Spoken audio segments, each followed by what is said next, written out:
सभी विजेताओं को मेरा सलाम।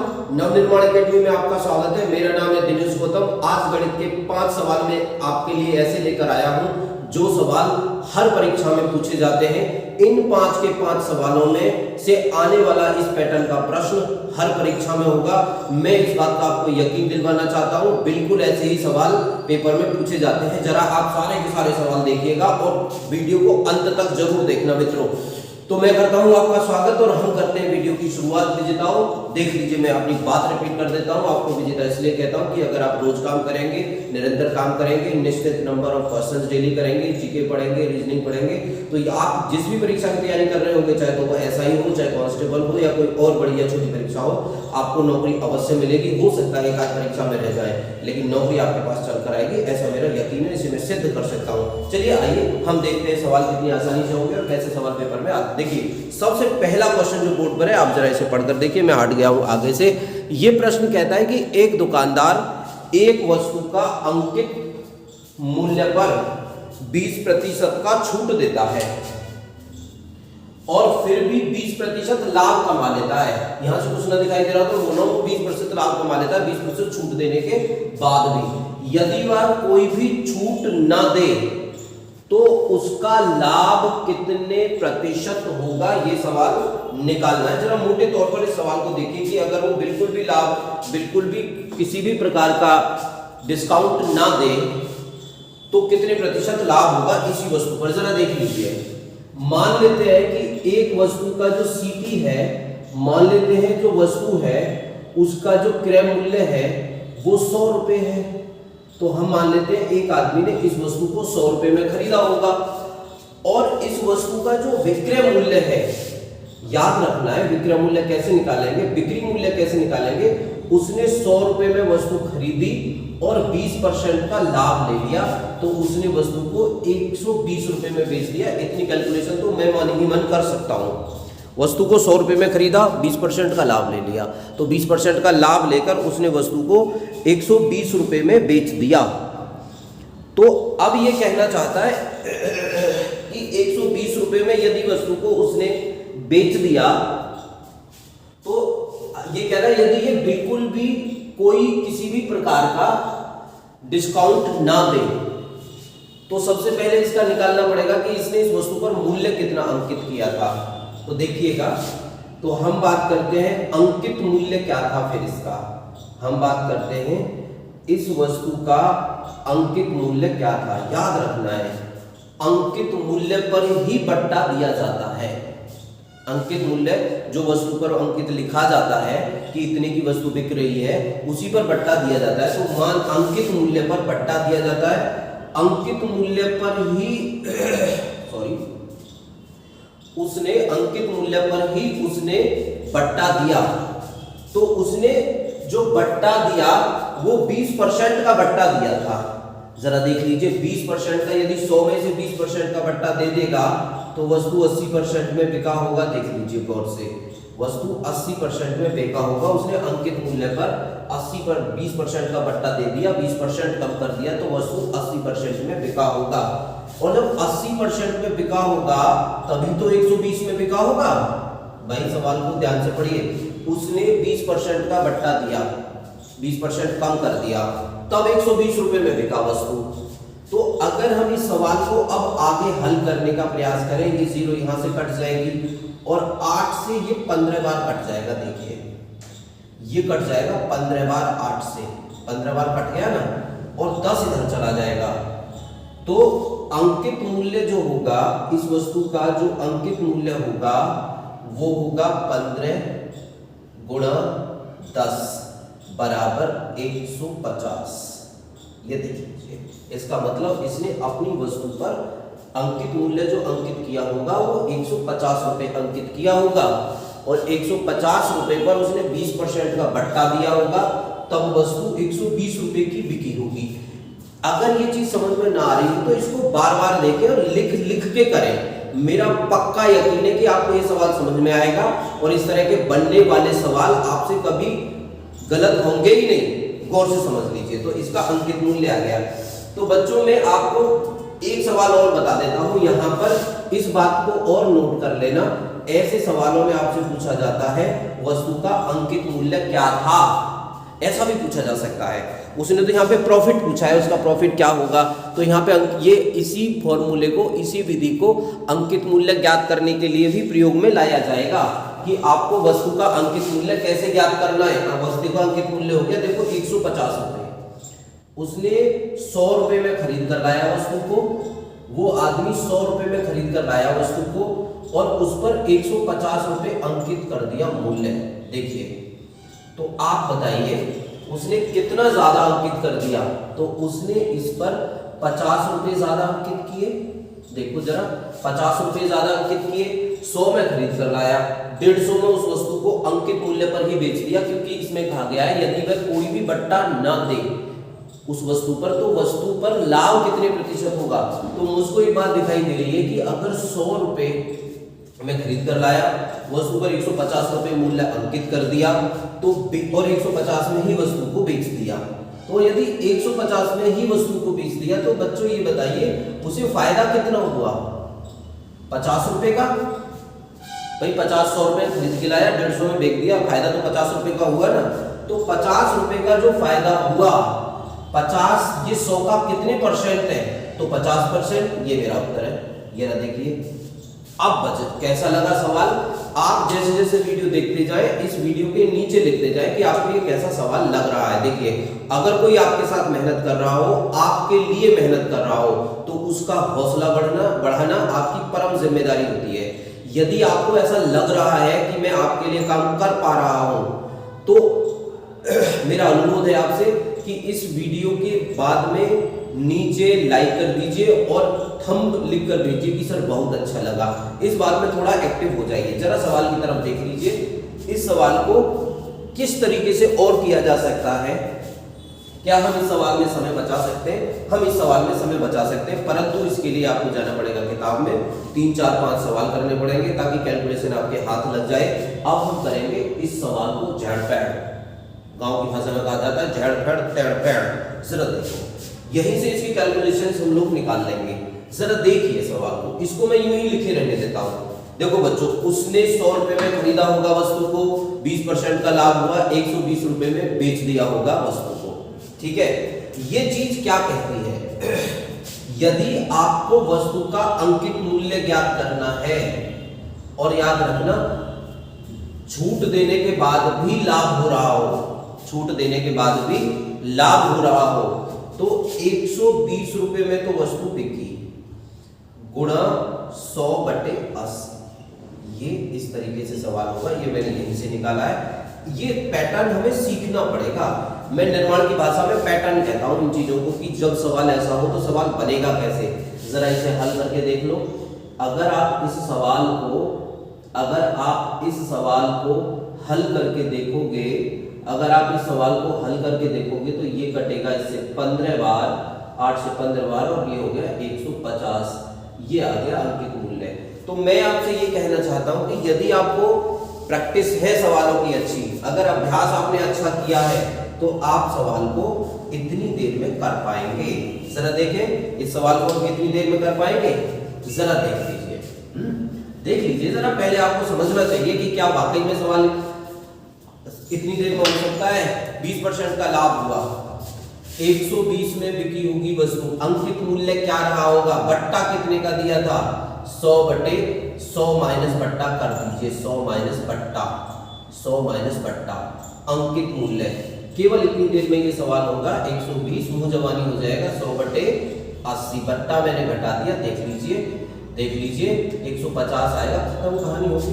देखो, पहले तो बहुत सारा बड़ा लिखा गया था, अब इसको भी नहीं लिखोगे, अंकित मूल्य को सीधा करोगे आप इस तरीके से। अगर वस्तु का बट्टा दिया गया हो तो नीचे बट्टा को घटा के और 100/100 माइनस बट्टा से गुणा कर दीजिए, आपका उत्तर आ जाएगा। उम्मीद है आपको ये सवाल बहुत अच्छी तरह समझ में आ रहे होंगे, हमारे प्रयास आपको पसंद आ रहे होंगे। यदि पसंद नहीं आ रहे हैं तो भी यकीन के साथ इन वीडियोज को देखते रहो, नोट्स बनाते रहो, डायरीज बनाओ, और डायरी बना के इन सवालों को बार बार देखते रहो। यदि पास होना है, गणित में आपको नंबर जो लाने हैं, अगर एसएससी जीडी का पेपर दे रहे हैं तो 25 में से 25 नंबर डाले, यदि एसआई का पेपर दे रहे हैं तो 40 में से 40 ही सही करने। मेरा दावा है आपसे, मैं यकीन दिलवा सकता हूं आपको कि आप 40 के 40 सही कर लेंगे अगर अच्छी प्रैक्टिस करेंगे, रोज प्रैक्टिस करेंगे, अपने वादे रोज पूरे करेंगे, अपने काम रोज पूरे करेंगे। सॉरी, खांसी हो रही है हल्की हल्की।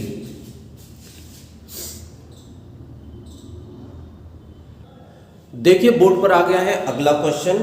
ये मेरा दावा है, ऐसा सवाल अभी तक एक सवाल तो इस तरीके का उत्तर प्रदेश एसआई में पूछा गया था, एक सवाल ऐसा एसएससी जीडी में पूछा गया था और एक सवाल ऐसा उत्तर प्रदेश पुलिस कांस्टेबल में भी पूछा गया था पिछली ही परीक्षाओं में। इस तरीके के सवाल कर रहे हैं आप। अगर आपको यकीन ना हो रहा हो तो जाइए वेबसाइट पर और पेपरों को चेक करिए, उन पेपरों में ये सवाल मिलेंगे।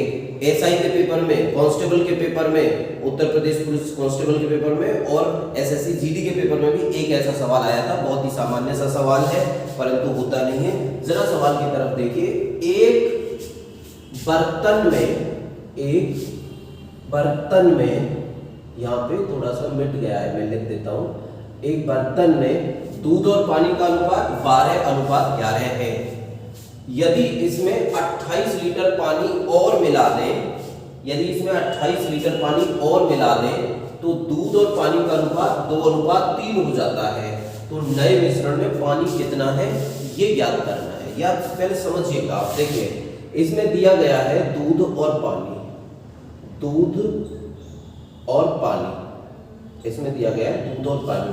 तो दूध तो है बेटा 12x और पानी है बेटा 11x। देखो जरा 12x और 11x,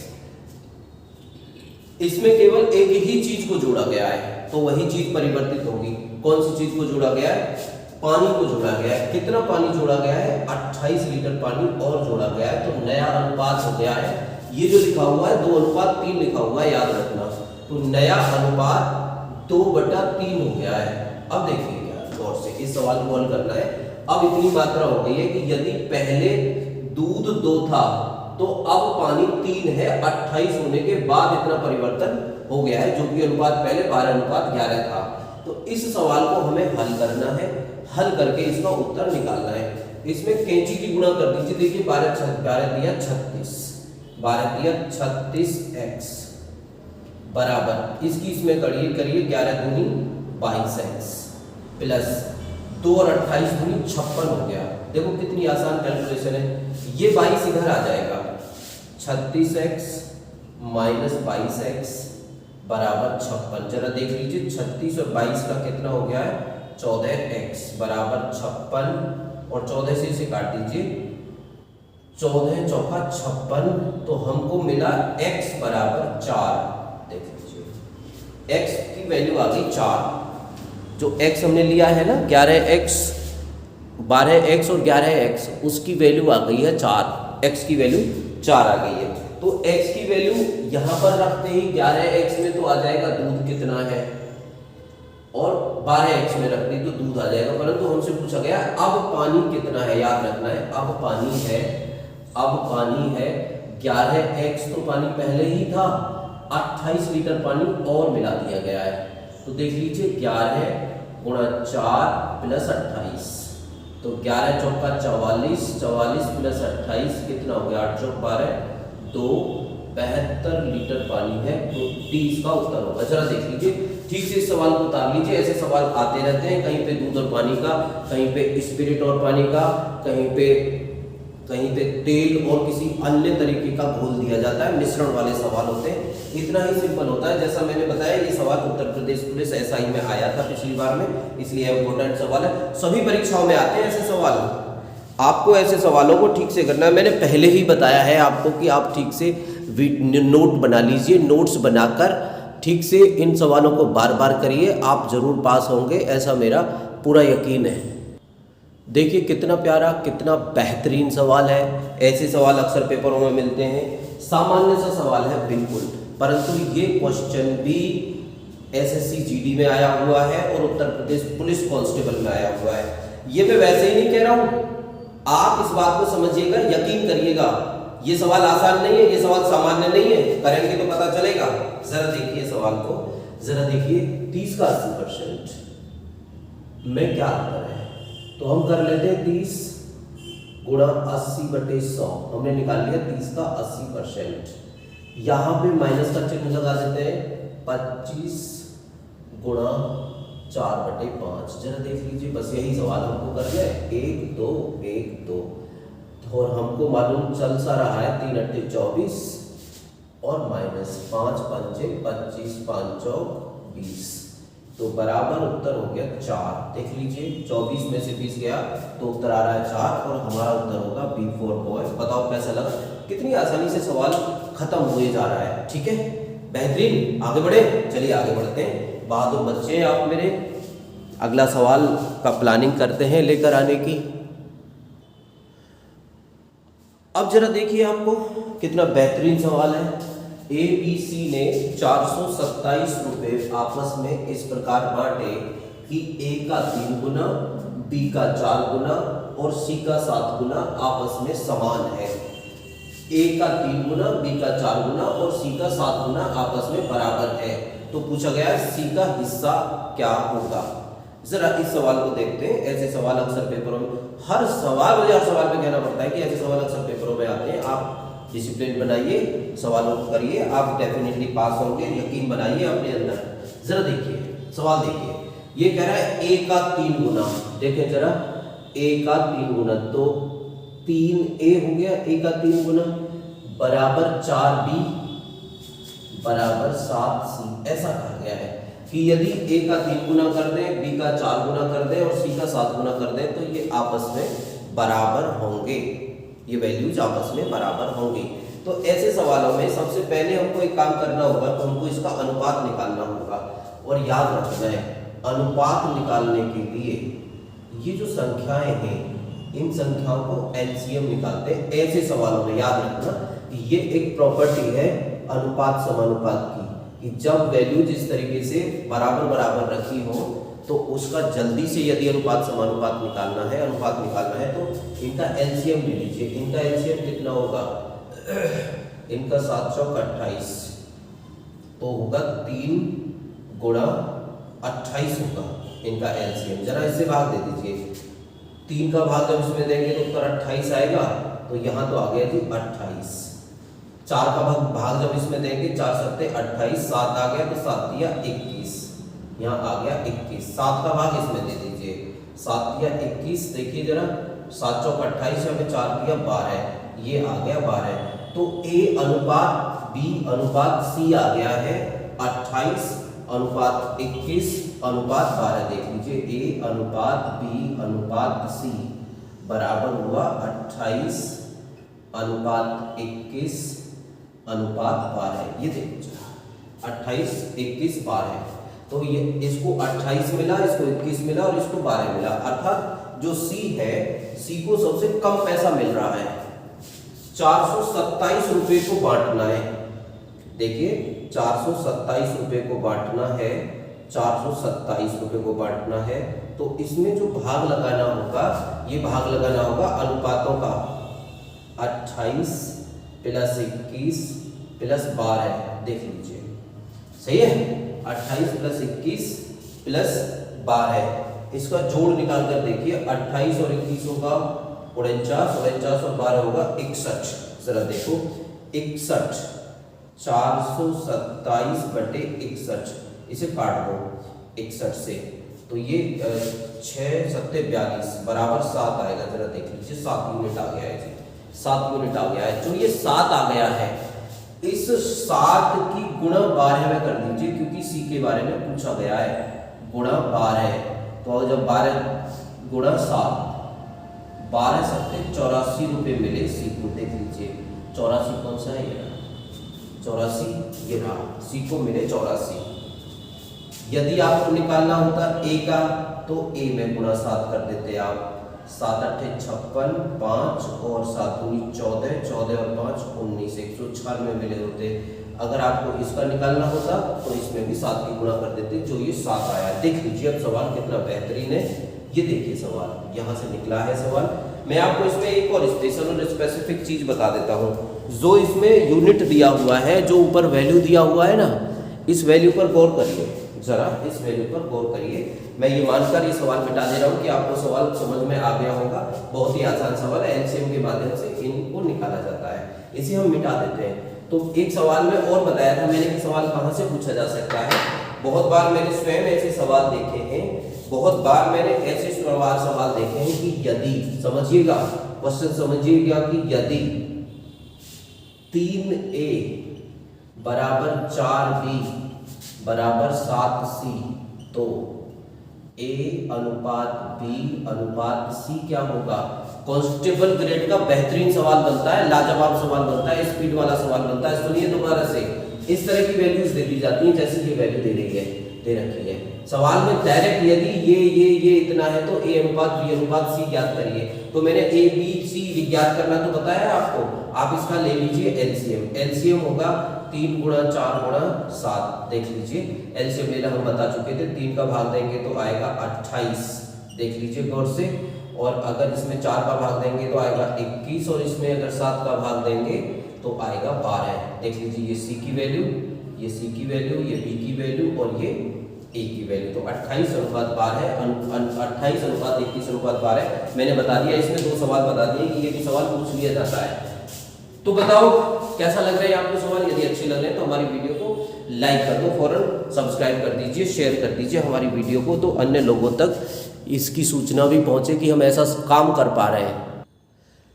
फिर देखिए बोर्ड पर कितना खतरनाक वाला सवाल है ये। इस प्रकार के सवाल किसी भी प्रकार के पेपरों में मिल जाते हैं, छोटे पेपर बड़े पेपर, परंतु ये सवाल मैंने उठाया उत्तर प्रदेश पुलिस एसआई के पेपर से। यदि आप दे रहे हैं उत्तर प्रदेश पुलिस एसआई की पेपर, यदि आपका कोई जानकार दे रहा है तो हमारे वीडियो को उन तक पहुंचाइए, शेयर कर दीजिए कि हम यहाँ पर करवा रहे हैं केवल उन सवालों की प्रैक्टिस जो पेपरों में आते हैं। ये सवाल उत्तर प्रदेश पुलिस एसआई के पेपर में आया हुआ है, यूपीएसआई का सवाल है, ये यूपीएसआई का सवाल है। और ऐसे सवालों को फौरन करने की हैबिट आपको होनी चाहिए। तो ये केवल यूपीएसआई में नहीं आ सकता, ये किसी भी प्रकार की परीक्षा में आ सकता है। दिल्ली पुलिस की परीक्षा में, एसएससी जीडी की परीक्षा में, यूपीएसआई की परीक्षा में, चपरासी की परीक्षा में, कांस्टेबल की परीक्षा में, बैंकिंग में, सब में आ सकता है। तो हम देखेंगे इस सवाल को कैसे जल्दी से करें। हालांकि हम भाग करके देख कर पाएंगे। एक बात का याद रखिएगा, देखो हम आपको एक विधि बताते हैं इन सवालों को करने की, उस विधि को आप एडॉप्ट करिएगा, आपका सवाल जल्दी सही होगा। इस विधि को हमारी तरफ से आप शॉर्टकट मान लीजिएगा, हमारी तरफ से शॉर्टकट मान लीजिएगा, और इन सवालों को आप इसी विधि से करें। देखिएगा जरा, शॉर्टकट मान लीजिएगा। क्या है सवाल, करना कैसे है, सवाल को हैंडल कैसे करना है, पेंडल कैसे बनाना है, जरा गौर से देखिए। ये जो दोनों संख्याएं हैं इनका अंतर क्या है, जरा गौर से देखिए। इन दोनों संख्याओं का अंतर है 2। इन दोनों संख्याओं का अंतर क्या है, इन संख्याओं का अंतर है 5। इन संख्याओं का अंतर क्या है, इन संख्याओं का अंतर क्या है 23। 7 और 23 का अंतर क्या है 16। देख लीजिए जरा, इनका अंतर है 16 और इन दोनों का अंतर कितना है 9। देखो तो हमने इन सभी संख्याओं का अंतर ज्ञात कर लिया है। सभी संख्याओं का अंतर ज्ञात कर लेते हैं। 4 ही भिन्न इसमें दी गई होती हैं, और कभी कभी पूछ लिया जाता है कि ये जो संख्याएं हैं इन संख्याओं को क्रम में व्यवस्थित करिए। तो हमको उत्तर क्या निकालना है, हमको उत्तर निकालना है 1/2, 2/5 और 7/16 और 5/9 का उत्तर निकाल लीजिए। जरा देख लीजिए, बहुत आसानी से हो जाएगा। ये तो मैं लिख रहा हूँ, सवाल तो यही हो जाएगा। देखिए इसका उत्तर आएगा 0.5। जब हम भाग देंगे 1/2 का, जब 1/2 का भाग इसमें हम देंगे तो उत्तर आएगा 1/5। अगला देख लीजिए, यहाँ है 2, यहाँ 2 में 5 का भाग देंगे तो उत्तर आएगा 0.4। यहाँ तक की बात हो गई। अब देखिए 16 का भाग देते हैं 70 में, तो 16 का भाग हो गया 16 चौका 64। पहली बात 16 चौका 64, 70 में 64 कितना बचा 6, 60। ओके, और 16 दिया 48, ये आ गया 0.43। और इसमें 9 का भाग दीजिए 50 में, देखिए 9 पंजे 45, तो 0.5 आ गया। 9 पंजे 45, 5 और बचा, और 9 पंजे 45। जरा देख लो 9 पंजे 45। अब देखो आपकी भिन्न का वैल्यू आया ये और ये। देखो जरा गौर से, और कौन सी भिन्न बड़ी है इसमें, तो सबसे बड़ी भिन्न मुझे दिखाई दे रही है, ये वाली भिन्न सबसे बड़ी है इसमें। देख लीजिए ये वाली भिन्न सबसे बड़ी है, और ये वाली भिन्न कौन सी वाली भिन्न है, ये वाली भिन्न 5/14 है। 5/14 सबसे बड़ी है, तो मेरा उत्तर ये होगा D फॉर डॉग। देख लीजिए 5/14 बड़ी है। यदि इस सवाल को क्रम में लगाना है, क्रम में व्यवस्थित करना है छोटे से बड़े की ओर, तो देखिए सबसे छोटी भिन्न कौन सी है, ये 0.4 वाली। तो 0.4 कितना है, 2/7। सबसे छोटी भिन्न 2/7। इससे बड़ी जो भिन्न है, इससे जो बड़ी भिन्न है, इसके बाद जो भिन्न आएगी, ठीक है 0.4, इसके बाद अगली भिन्न आएगी 0.43। 0.43 7/23, 7/23। इसके बाद कौन सी भिन्न आएगी 0.5, 1/3, 1/3। और इससे बाद कौन सी भिन्न आएगी 5/14, जो कि सबसे बड़ी भिन्न है। बताओ ये सवाल कैसा लगा, ये आइडिया कैसा लगा, हमने कितनी आसानी से इस सवाल को कर लिया। ऐसे सवालों को अपने गणित में जाके एक वीडियो, एक लिस्ट बना लेना ऐसे सवालों की, ताकि ये सब सवाल आपको आगे दुविधा ना हो। मेरी तरफ से इस सवाल को तो पेटेंटेड सवाल मानिए। थोड़ा सा मैं मिटा देता हूँ, नोट तो आप वीडियो देख के कर ही लेंगे, जरा देख लीजिए। जैसे ही मैं जब पेपर में कैसे करेंगे इस सवाल को, अरे भैया पेपर में ऐसे करेंगे, 2 का भाग दे दीजिए तो 0.5 आएगा। अरे भैया 5 का भाग दे दीजिए 2 में, 5 का भाग दे दीजिए 2 में तो 0.4 आएगा। भाई 16 का भाग दे दीजिए 7 में तो 0.70 हो गया। 70, 16 चौका 64, 4, 64, 6 और बचा 60 हो गया। तो 16 दिया 48 हो सकता है, इससे ज्यादा नहीं होगा। और यहाँ पे देख लीजिए 9 का भाग 9 पंजे 45, 0.5 और 9 पंजे 45, ये आ गया सबसे बड़ी भिन्न, ये आ गई सबसे छोटी भिन्न। और क्या चाहिए आपको, ये हो गया। तो देखिए वीडियो तो हो गई खत्म भाई। इतने बढ़िया बढ़िया सवाल मैं आपके लिए लेकर आता हूँ, तो एक मतलब क्या कहते हैं, एक शेयर तो बनता ही है, एक थंब तो बनता ही है यार। प्लीज थंब भेजिए हमारे लिए। हम इस तरीके की हरकतें करते रहेंगे जो आपके अंदर खुजली पैदा कर दे, ऐसी हरकतें जरूर करेंगे, ऐसे सवाल जरूर लाएंगे जो आपकी प्रिपरेशन को पटरी पर ले आए। मेरा दावा है इन चीजों का कि इनमें से ही जो मैं 5-5 सवालों की वीडियो बना के 25-25 मिनट की डाल रहा हूं, आप इन सवालों की लिस्ट बना लीजिए। इन्हीं सवालों को बार बार दोहराइए। आप ये इंश्योर कर लीजिए कि इन वीडियोज में आई हुई विधियां आपको आनी चाहिए, कराए हुए सवाल आपको आने चाहिए, शॉर्टकट आपको आने चाहिए। और ज्यादा बार करोगे तो शॉर्टकट आपका अपने आप ही बन जाएगा। चलिए, हिंदुस्तान जिंदाबाद।